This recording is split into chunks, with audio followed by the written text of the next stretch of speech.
আসসালামু আলাইকুম। আজকে আপনাদের সাথে সহজে ছোলা ভাজি রেসিপিটা শেয়ার করব। আমার আম্মা আজকে রোজা রাখছে, তাই ভাবলাম ছোলা ভাজি করা যাক। এই জন্য আমি কড়াইতে সাদা তেল দিয়ে নিচ্ছি, আর সেই সাথে টুকরো টুকরো করে কাটা পেঁয়াজ দিয়ে নিচ্ছি। এখানে দিয়ে দিব 1 চামচ আদা বাটা, 1 চামচ রসুন বাটা, 1 চামচ পেঁয়াজ বাটা। পেঁয়াজ বাটা, রসুন বাটা, আদা বাটা দিয়ে এটাকে ভালোভাবে মিশিয়ে নিব। আর তার সঙ্গে দিয়ে দিব 1 চা চামচ জিরা গুঁড়া। সেই সাথে দিলাম দারচিনির টুকরো, লং, তারপর দিয়ে দিব হলুদ গুঁড়া পরিমাণ মতো, মরিচ গুঁড়া দিয়ে এটাকে নেড়েচেড়ে ভালো করে মিশিয়ে নিব পেঁয়াজের সঙ্গে। সামান্য কিছুক্ষণ কষিয়ে নিয়ে তার উপরে দিয়ে দিব কুচি করে রাখা কাঁচামরিচ, তারপর দিয়ে দিব টমেটো কুচি।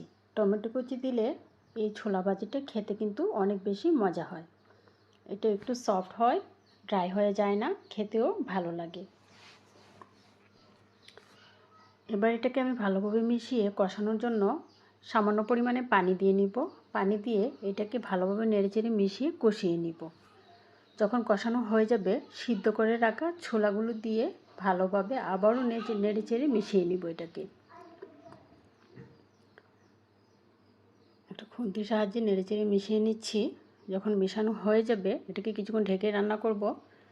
তারপর ঢাকনাটা উঠিয়ে সামান্য পরিমাণ আলু দিয়ে দিব। সিদ্ধ করে রাখা আলু পুরোপুরি ম্যাশ না করে সামান্য পরিমাণে ম্যাশ করে এটাকে দিয়ে দিবেন ছোলার সাথে দিয়ে আবারও একটা খুন্তির সাহায্যে উল্টে পাল্টে ভালোভাবে মিশিয়ে রান্না করব।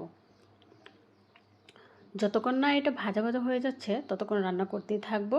ভালোভাবে কষানো হলে এটা খেতেও বেশি মজা হয়, তাই চেষ্টা করব ভালোভাবে কষিয়ে নিতে।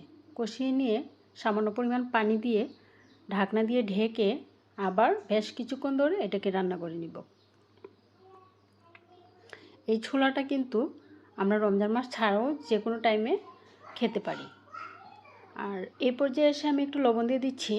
সিদ্ধ করার সময় লবণ দিছি, কিন্তু আমার কাছে মনে হলো টেস্ট করে আর একটু লবণ প্রয়োজন, তাই লবণ দিয়ে এটাকে উল্টে পাল্টে আবার ভালোভাবে নেড়েচেড়ে মিশিয়ে নিয়ে আবার কিছুক্ষণের জন্য রান্না করে নিব।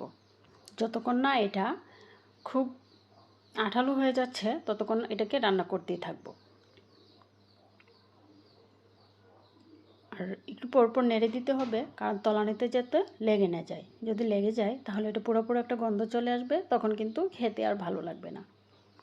এই যে দেখেন, আমার ছোলাটা কিন্তু রেডি।